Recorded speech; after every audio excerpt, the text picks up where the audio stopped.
Don't be so quick to expose somebody. Today, my video message is just to let you guys know you have to be very, very slow to anger, and you have to think twice before you call yourself exposing somebody. Now, in life, you're going to fall out with people. You are not going to agree with people. You are going to be hurt, crossed, and betrayed by people for various different reasons. But what I want you guys to stop doing is being quick to expose someone and name dropping on social media. Now, all of us, I've even done it. I'm including myself in this, in a sense of, when we want to vent about something we have experienced or something that we have gone through, we will talk about it sometimes on our social media page to our personal audience. Like somebody cut you off in traffic, you had a disagreement with somebody at work, you had a falling out with somebody in the family. Some people, they will come and they will post about it on their Facebook page, but they will not drop the person name. They will make the post and have the discussion about the person in a more general manner. So I don't really think it's anything wrong with that.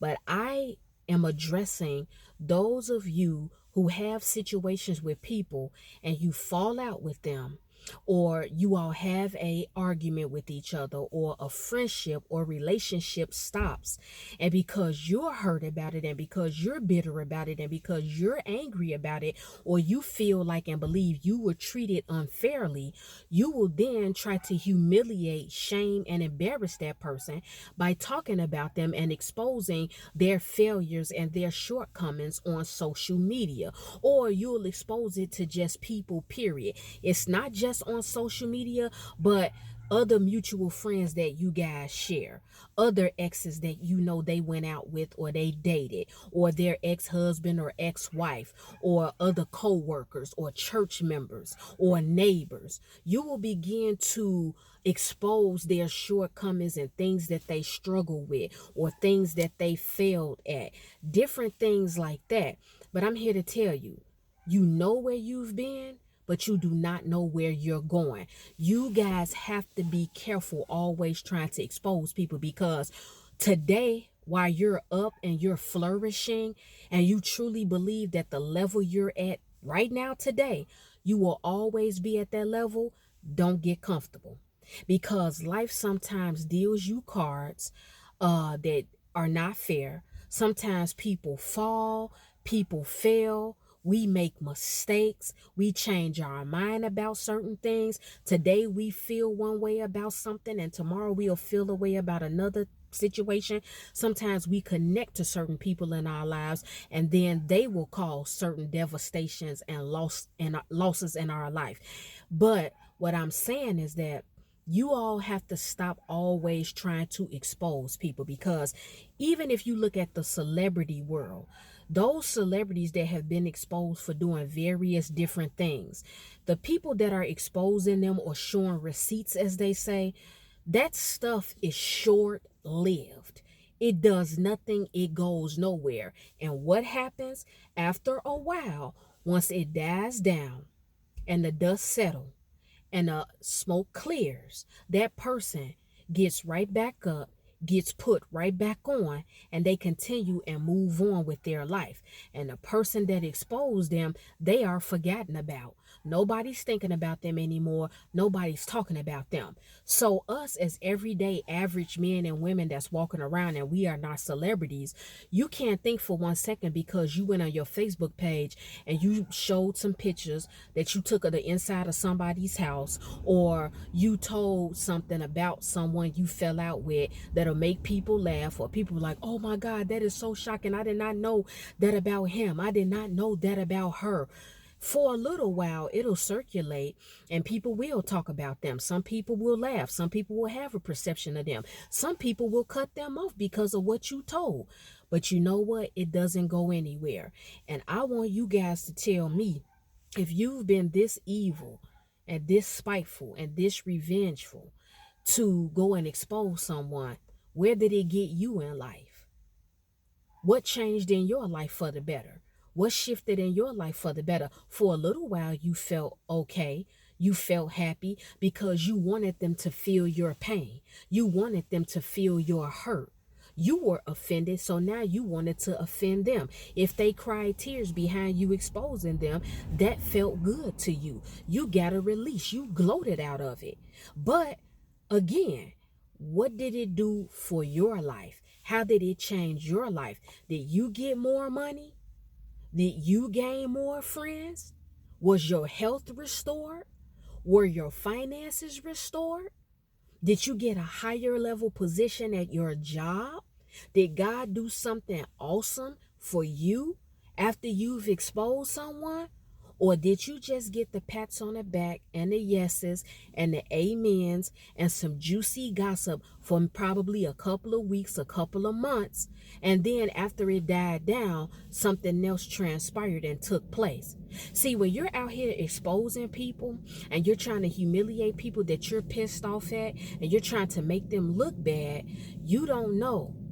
You might be next. Your turn might be next. And trust me, when you operate in this spirit and when you are evil like this and you showing all the text messages that somebody sent you and you're showing what they said and you showing a level that they used to be at in a moment of vulnerability or weakness, whatever the situation was, for you to get clout and for you to look good and for you to look like you the man or for you to look like you the woman, it all goes away and it all dies down. But when it dies down and it goes away, just watch yourself because you will be next. You reap what you sow, and what you put out is what you will get back. This is not my personal opinion. This is literally what the word of God says. What a man sows is also what a man shall reap. And guess what? God also says in his word that vengeance belongs to him. It is not your job to seek revenge on somebody that hurt you and did you wrong. I want you guys to start looking around in your life and things that are crumbling in your life. You have to start sitting back and asking yourself, why are certain things crumbling in my life? Why can I not get ahead in life? Why am I not successful at certain things? I'm trying to start a business. It is not successful. It is not flourishing. Why is it that every time I get a relationship with a friend or with a particular woman or with a particular man, it does not succeed? We wind up getting into it real bad and we break up. Why is my health being challenged? Why can I not be healed? Why can I not get better? Why are my finances constantly being attacked? As quick as I bring in thousands of dollars or hundreds of thousands of dollars, they're going, it's disappearing.